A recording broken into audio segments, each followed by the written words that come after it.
Ainda em vida, Walter Clark fez o que ele chamou de sauna da alma com o jornalista Gabriel Prioli. Entre novembro de 1990 e fevereiro de 91, os dois se encontraram sucessivas vezes e o resultado das conversas se transformou no livro O Campeão de Audiência, uma autobiografia de Walter Clark.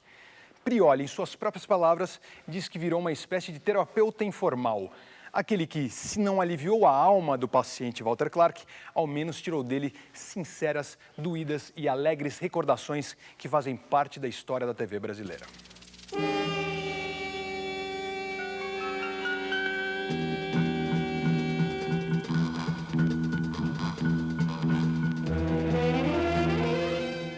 E no que respeita exatamente ao jornalismo, sobre esse problema da versão do fato, que na televisão passa a ser uma verdade maior que o próprio fato, alguns empresários, também os bispos, numa certa época no Congresso, vinham se recusando a dar entrevistas por causa da edição, por causa desses cortes. Se não acham um perigo para a televisão, a própria edição? Quer dizer, o editor passa a manipular a verdade? Não, a gente tem que partir de um pressuposto positivo, né? Eu não posso admitir que um colega meu, que um jornalista, vá manipular uma informação. Eu nunca vi isso. E as poucas vezes em que isso na ordem assim de 0,0000,1% em que a gente sentia isso, há toda uma pirâmide de comando que coíbe essa coisa. Eu acho que a televisão é a coisa mais autêntica, porque o que eu estou falando aqui, por mais edição que vocês venham fazer, vai ser o que eu falei.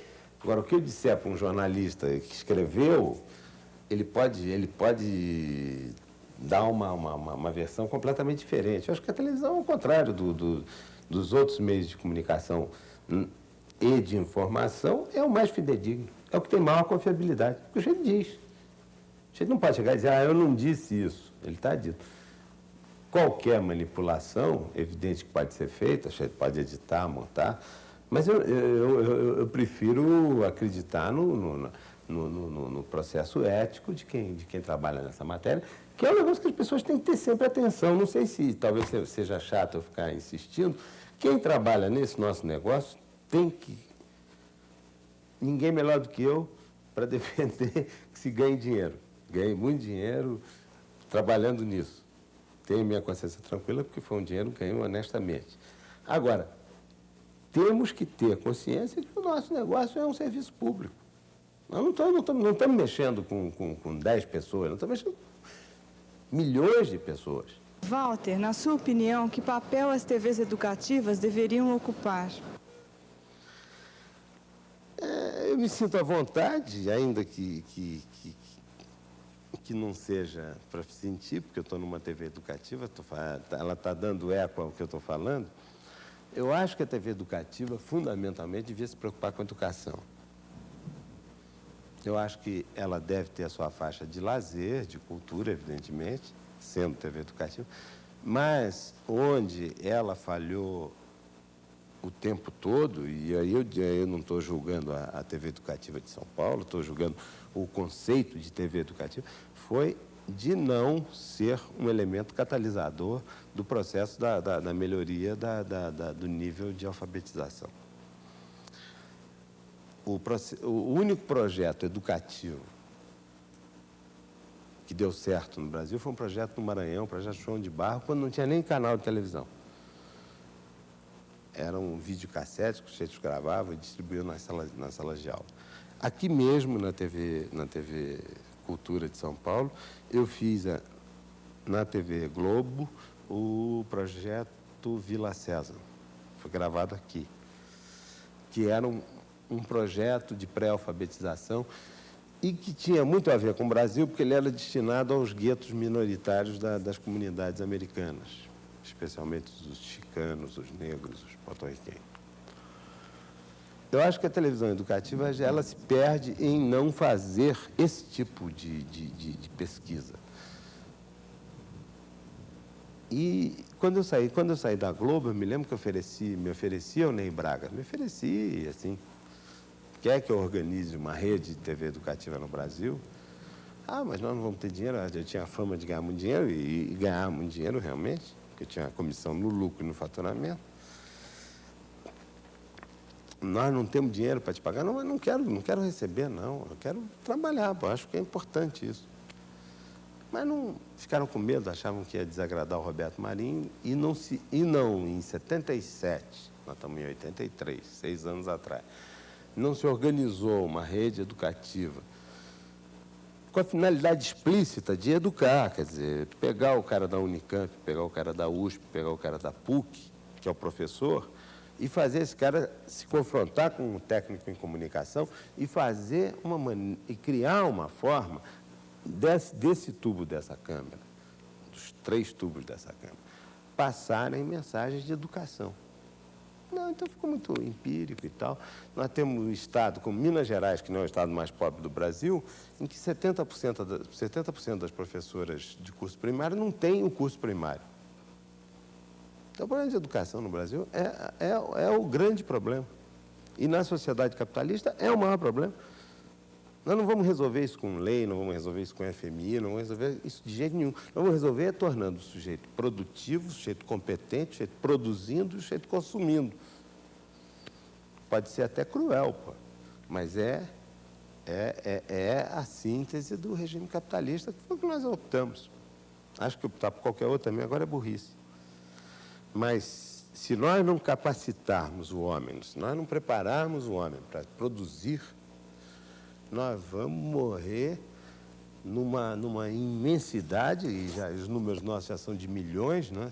Já temos quase 120 milhões de população, afogados porque para cada cara que cresce incompetente, crescem 50 incompetentes. A culpa não é dos 50, a culpa não é do que cresce incompetente, a culpa é nossa. Especialmente nós que mexemos com essa coisa toda de televisão, de comunicação. Continuamos aqui então agora com a presença de Gabriel Prioli, biógrafo de Walter Clark. Foi uma parceria, como é que foi essa história? Foi uma coincidência muito grande. Eu era editor da revista Imprensa na época, e fiquei sabendo que ele estava produzindo uma biografia. E liguei para ele. Eu falei, Walter, eu queria saber sobre isso, quero fazer uma matéria sobre essa biografia. Ele falou, olha, eu estou tendo problemas com a pessoa que está fazendo o texto. Você não quer fazer? Foi assim, de sopetão. Né? E eu falei, topei, claro. E aí a gente se encontrou, trabalhamos juntos durante 4 meses fazendo gravações. Gravamos mais de 50 horas.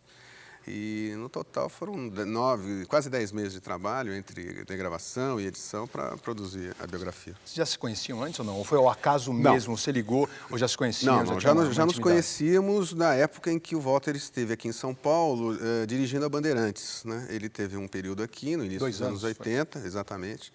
E eu tive muito contato com ele porque era crítico de televisão na época na Folha de São Paulo e estava muito interessado porque causou realmente um grande impacto essa contratação da Bandeirantes, né? Aí a expectativa é de que o Walter pudesse repetir na Bandeirantes o mesmo sucesso que havia tido na Globo e antes na TV Rio, né? Ele é um cara que todo mundo ressalta as habilidades dele, a capacidade dele. Por que ele foi demitido da Globo? Há várias explicações para isso. Né? Na verdade, o poder do Walter Clark havia crescido um pouco demais para o que a família Marinho esperava. Quer dizer, ele estava, na verdade, tinha aparecia publicamente como, digamos, não como dono da Globo, que não era o caso, mas ele tinha tamanha expressão pública, né, tamanha notoriedade, né, que provocou ciumeira dentro da própria família, no próprio doutor Roberto Marinho, segundo ele testemunha no livro, ele conta isso. Né, o doutor Roberto não gostou, ele saía muito em capas de revista e o doutor Roberto perguntava por que ele, Walter, e não ele, Roberto. Né? Então, foi um problema assim, de ter, digamos, estourado o limite do aceitável para alguém que é subordinado. E ele não tinha mais para onde ir também. Ele chegou no mais alto posto que ele poderia Exatamente. Chegar. Chegou depois, quer dizer, foi uma época que, comparado com o momento que se vive na televisão brasileira hoje, era uma época, digamos, de executivos artistas, digamos assim, né? Onde os executivos, no caso do Walter especificamente, tinham um estilo de vida como se fosse de um artista, né? Estava sempre nas colunas sociais, estava sempre badalando, quer dizer, enfim, criou-se ele acabou desenvolvendo um certo padrão de vida que o consumiu, na verdade, que o consumiu fisicamente, emocionalmente, né? E, enfim, acabou sendo tragado. Ele foi tragado, triturado pelo próprio sucesso, com certeza. Quais foram as referências que ele utilizou no começo? Porque ele é um cara ultra criativo.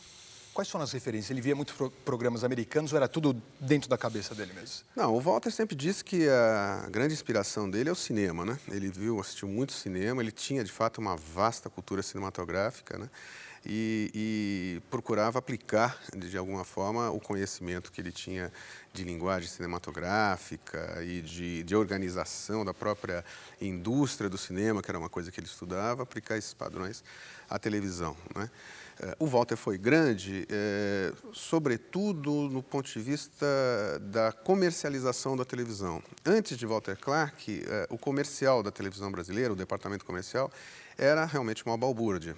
Chegava a ter intervalos comerciais de mais de 1 hora de duração. Para vocês terem uma ideia, mais de 1 hora de duração de um intervalo comercial. Quem disciplinou isso, botou ordem no caos, foi Walter Clark.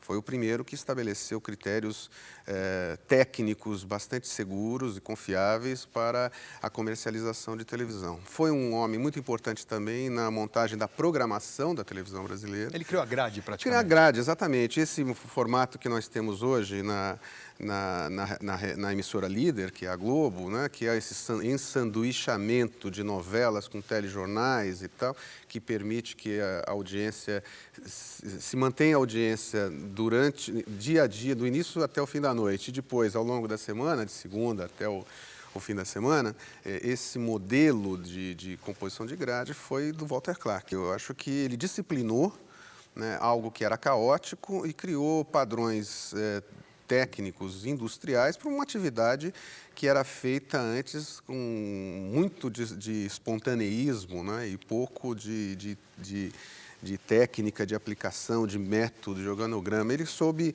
casar muito bem as duas coisas, né? Vamos continuar então assistindo esse Vox Populi com Walter Clark. Daqui a pouquinho voltarei com o Gabriel para falar mais um monte de coisas. Vai lá. O senhor Walter Clark representou o otimismo da televisão brasileira quando na TV Globo fez uma televisão de primeira qualidade. E representa hoje o pessimismo da televisão brasileira depois do seu fracasso na TV Bandeirantes. Então eu pergunto, o que os empresários têm que fazer para conseguir fazer uma outra televisão que procure chegar pelo menos um pouquinho mais perto do nível da Globo? Essa é a minha pergunta. Gigantesca, bom repórter como o Juarez é, evidente que ele fez uma pergunta. Em primeiro lugar, o Boni é muito amigo meu e sempre que eu me referia ao Boni, em tom de pilhério, eu dizia que o Boni entendia de televisão, queijos e vinhos. Não posso ignorar o Boni, que talvez seja o profissional de televisão mais competente. Não ficou registrado.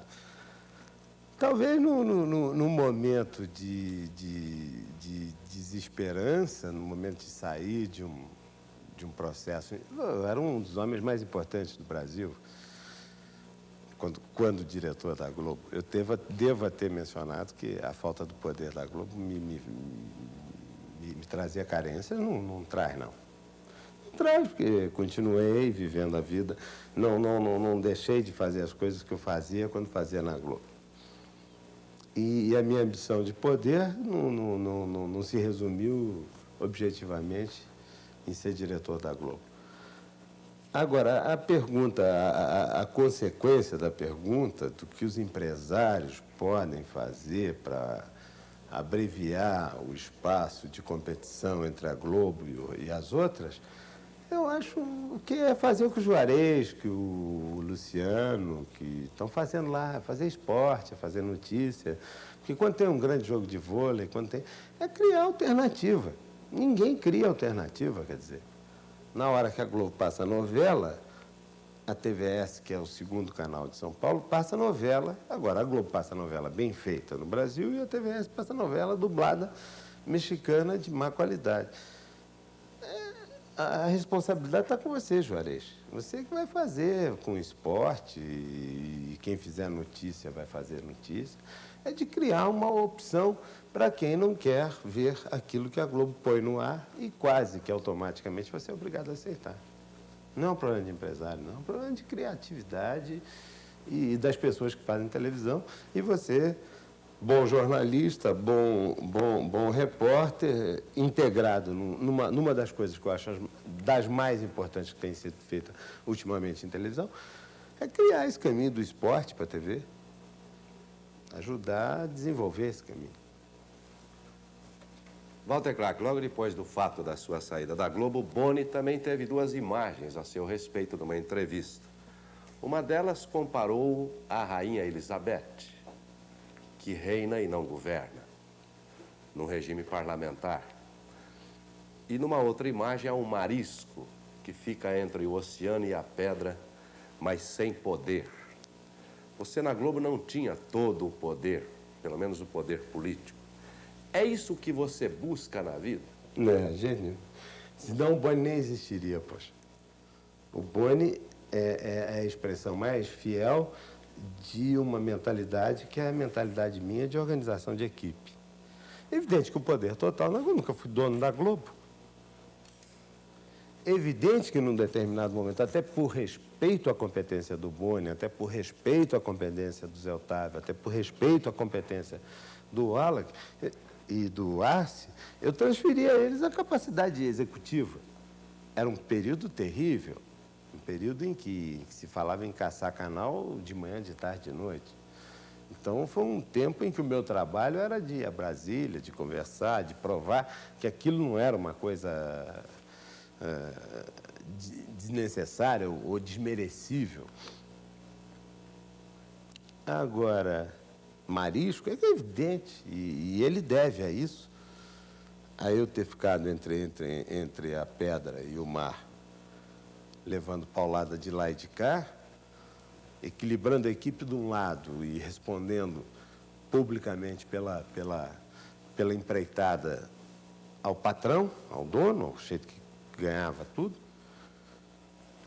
Foi um trabalho que valeu. Valeu pelo menos a fortuna do Boni, a fortuna de algumas pessoas. A minha paciência, a minha capacidade de tolerar as coisas, favoreceu a que eles pudessem serem meninos mimados. Todos eles eram meninos mimados, por mim. Na Globo, quem mandava mais, você ou o Boni? Walter Clark, no seu tempo de Globo, como era dividido o poder entre você e o Boni? Quem decidia sobre programação, sobre contratações, sobre o que deveria ir ao ar? Como funcionava esse esquema que levou a Globo a ser uma das emissoras mais respeitadas no Brasil e no exterior? Orlando, em primeiro lugar, preciso contar uma historinha. O Boni é uma pessoa importantíssima na comunicação brasileira.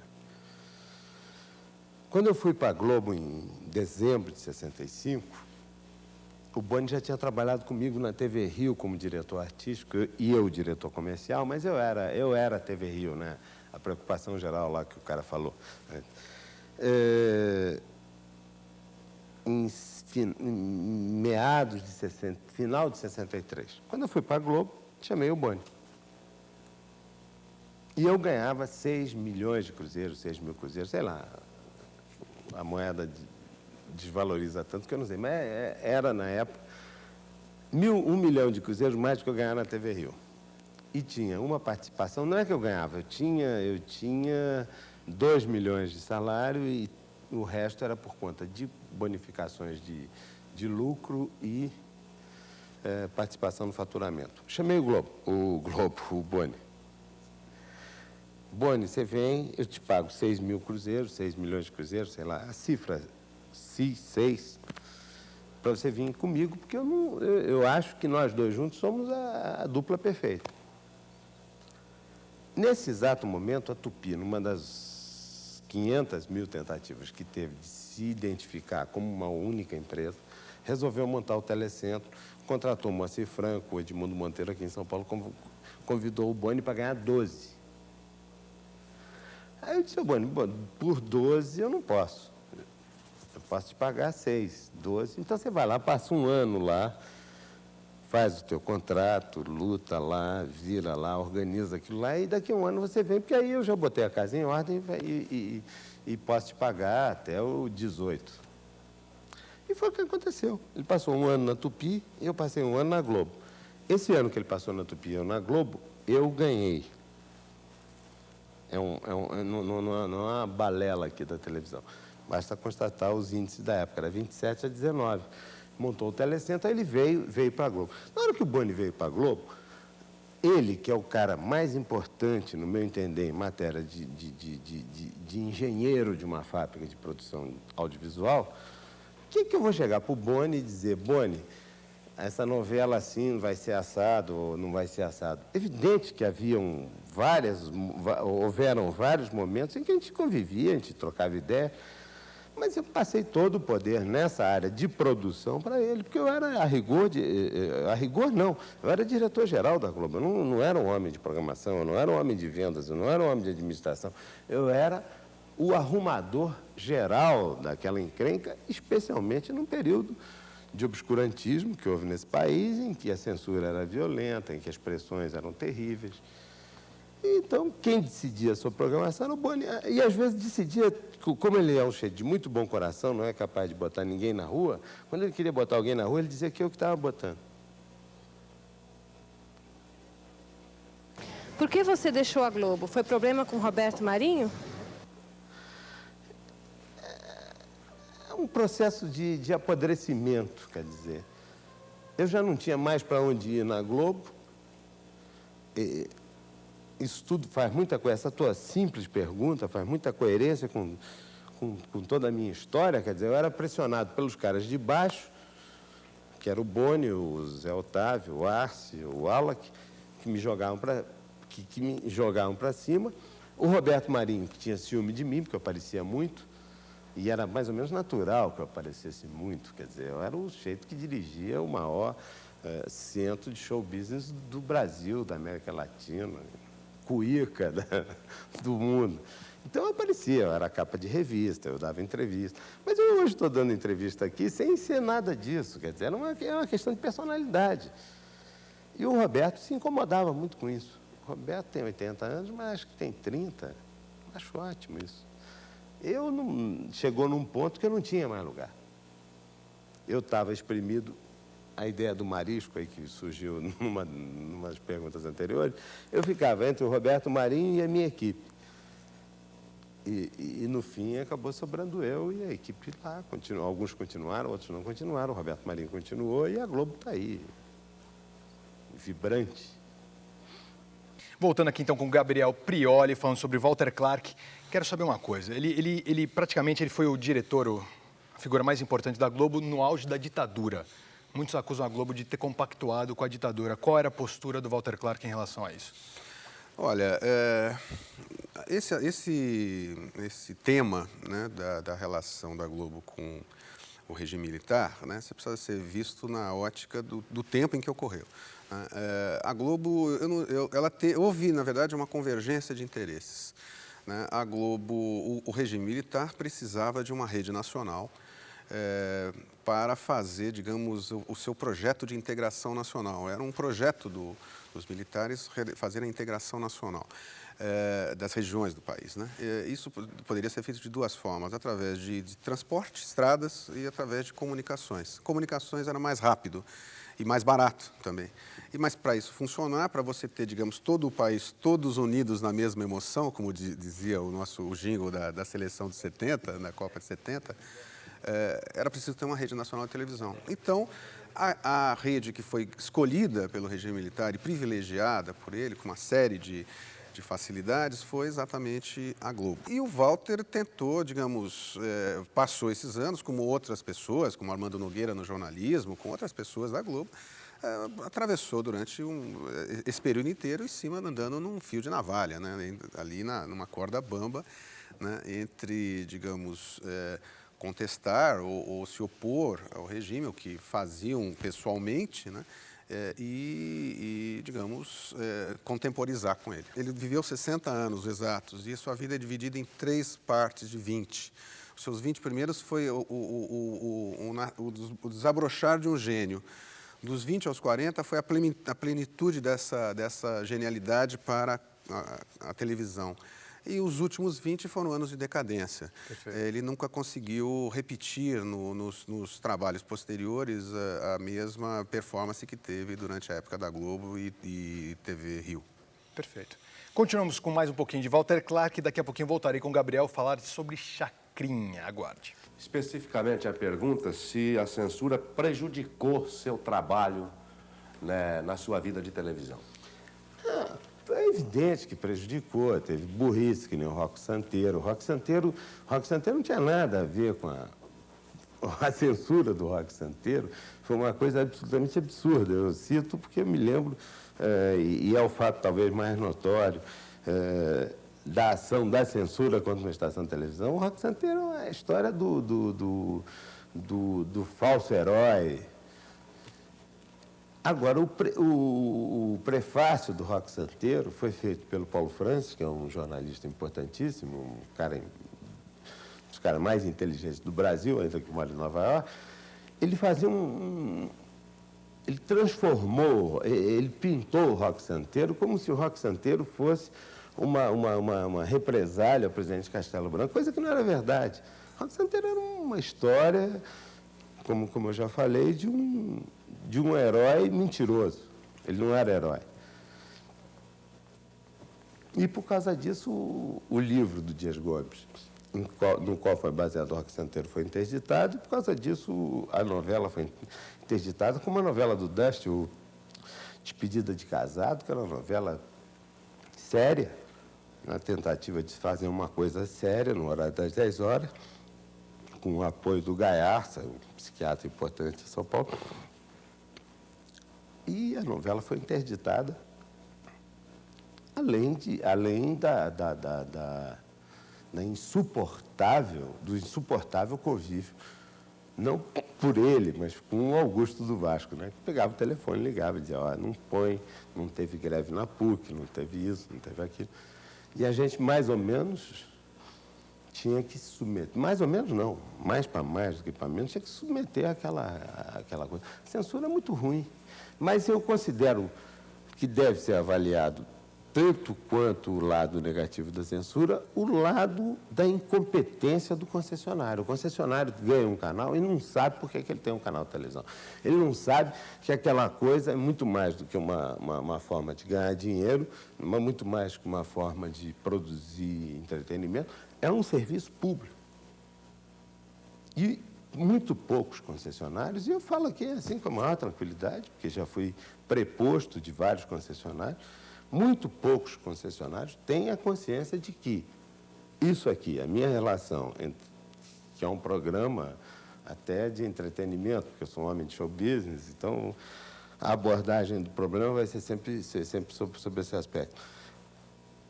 A responsabilidade de que nós estamos passando uma informação para o público, eu respondendo a quem me perguntou, é fundamental isso. Sem isso não tem sentido ser. Senão vira uma caixa de registrar, de faturar, de ganhar dinheiro, tudo bem. Walter, o que sobrou de você na Bandeirante? Eu acho que eu consegui ter sobrevivido à Bandeirante. Foi uma tarefa bastante gloriosa. Eu tentei imprimir um espírito à Bandeirantes de criar na Bandeirantes uma estação de alternativa. Quer dizer, você não consegue fazer uma televisão em termos de apelação pior do que a TVS faz. Nem consegue fazer em termos de produção, de qualidade, de acabamento, melhor do que a Globo faz.